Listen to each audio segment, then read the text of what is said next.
Hi, I'm Gibaud, and today I'm going to present you this lens, the Meike 55mm 1.4, and tell you everything about it. So let's start. During the video I show you some pictures I made with this lens on my Fujifilm X S20, but it exists in three mounts. So Fujifilm X, Nikon Z and Sony E. I'll put all the pictures at the end again in case you wanted to look at them directly. Speaking about pictures, I want to make a parenthesis. Sometimes some people say, oh yeah, but these pictures are not beautiful, they're not artistic, whatever. When we test gear, whether a camera or lens, the idea is not to make nice pictures. The idea is to test the reaction of the gear against light, light sideways in case of a lens, for example, or sharpness or contrasty scene, things like this. So the idea is not to make a beautiful picture. For that, you can go to the brand website and they will show you some beautiful pictures. But as a reviewer, a tester, what we try to do is to see how the gear reacts, and it will probably react with you when you're in a real situation. Showing a beautiful picture doesn't tell anything about the gear. It just shows the photographer may be good or that's it. But to really test gear, you don't need or you should not make nice pictures, but useful pictures. This is really different. So this is APSC 55mm 1.4. The equivalent in full frame is 84.5mm. It covers an angle of 23.4 degrees, and as I said, for Fujifilm X, Sony E and Nikon Z in APS-C. Okay, so let's have a look at the physical part of the lens. It comes with a sun hood. It works nice, but I don't know why it scratches really easily. I don't know if it's my fault, if I took care less than usual. I don't think so, but it scratched quickly.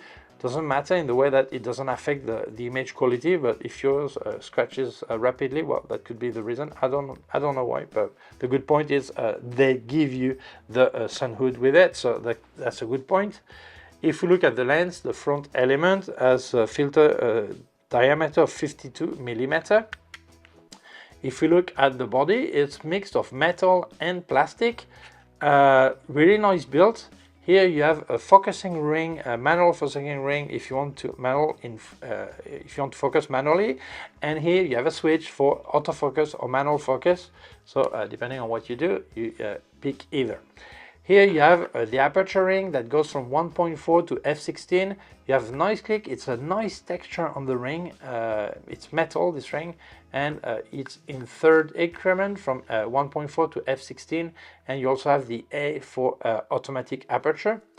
And here you will find a USB-C connector and this red seal for dust and maybe some rain that avoid that dust or rain enters or water enters into your camera body. I didn't see any information that it is weather sealed. Okay, I don't know if it is. Like I said, there's a seal here, so well, that's a good point. Okay, so the build quality to me looks nice. So yeah, if we put the hood, looks really nice.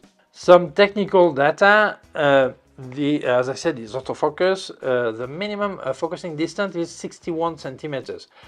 Honestly, I think it's a bit long. For portrait, that's fine, no problem.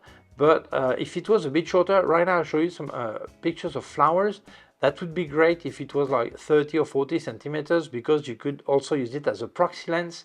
And I think that would be really interesting. But still, 60 centimeters for portrait, that's fine. So it would not be limited to portrait lens or to a short tele lens, but also adding this proxy side would have been great. But well, that's what it is, okay? 11 elements in 8 groups, filter thread 52mm. You have 9 blades in the iris, and honestly it gives really a nice transition in the out of focus part, the bokeh part. Really nice, really smooth. And if we look at the point of light, they are round, so that's really nice. If we look at the weight, 286 grams, that's yeah, not very heavy. I think the mix of plastic and metal helps that, so that's nice. And the price is stunning, less than 200 euros. I think it's a good price for that kind of quality build and yeah, autofocus lens, so that's good. But Having a good price and a good build is not enough. We're going to check the image quality. When we speak about the lens, this is probably the most important part, obviously. From now on, when it is a zoom lens, I will put my chart test at the end of the video. It takes a lot of time, but with a prime lens like this, it's not that long, so I prefer to show you right now my impression about sharpness and distortion of this directly on the chart.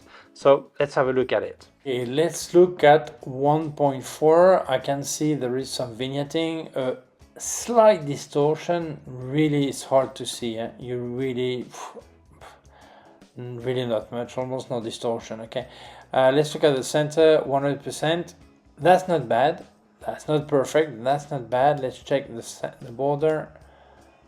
Yeah, border is not bad either. It's a bit less, it's a bit worse than center, and corner similar to border. For 1.4, that's not bad. That's not perfect. That's not bad. 2.0 center, 2.0 is a bit less vignetting. Center, that's getting good. It's not perfect, but that's getting good. Border, similar. Corner, a bit less sharp, but that's not bad at all. 2.8, less vignetting. Center, already good.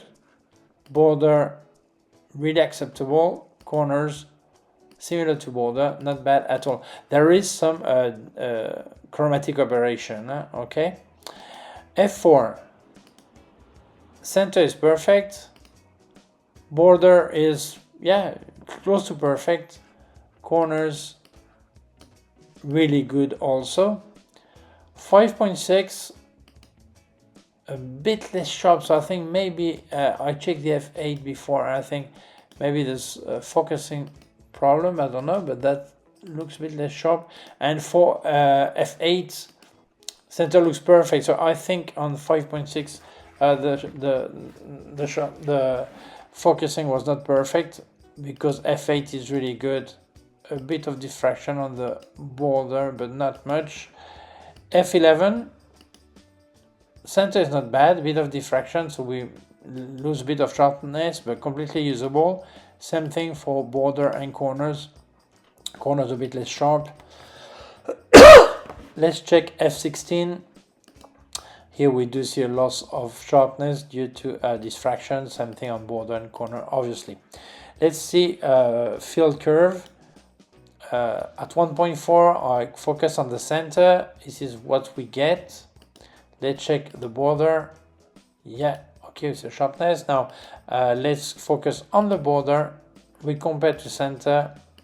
Now we see there's no difference. It means there is no field curve. Okay, so yeah, that's not bad for 1.4. That price tag, I would say. Yeah, it's not bad at all. I confirm it was a lack of focusing on the 5.6, not a lens problem, but my problem. Okay, so it doesn't matter. I would say that the quality is at best from f4 to f8. Before you don't get full sharpness on every part. It's still nice, but and after that you get some diffraction. Okay, one thing I want to congratulate Meike about is on their website. I'll leave you the link in case you want to buy the lens, but also to see all the specs. They do write, they put the charts, but many people don't understand what the charts mean. Okay, but you have the curves of this, but wow. But there is a text that explains. And one thing I really value is that they do say there is some chromatic aberration. And I think this is good they say it first, because it's not good or bad. It depends on what you want to do. If you want to do a product photography, something like this, you probably don't want to have chromatic aberration. But if you want to have this vintage look on some portrait, although I didn't make that many portraits, I made a statue portrait, but didn't do a person portrait. But at the end, it's the same thing. Okay, you will love it, because it's not just that transition are really soft, but also this lack of contrast on maximum aperture gives really something really smooth. And for romantic portrait or boudoir photography, this is fantastic. So if you're looking for something really contrasty, look like a National Geographic reportage, well, that's probably not the lens, except if you're going to work more on contrast in post-production. But if you like this dreamy, soft look, whether it's a person or some plants as I did, this is really great. It looks really great, okay?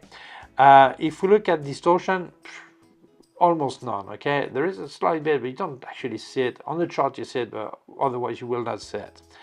Flare, really well controlled flare, really nice, really good. A bit of vignetting, but is it a problem for that kind of lens? Many people will use it for portrait, and many people use it for portrait normally add vignette. So for me that's fine. If you don't like it, it's really easy to remove it in post-production. So for me, really nice. That lens has autofocus is great, but we need to know if the autofocus is good.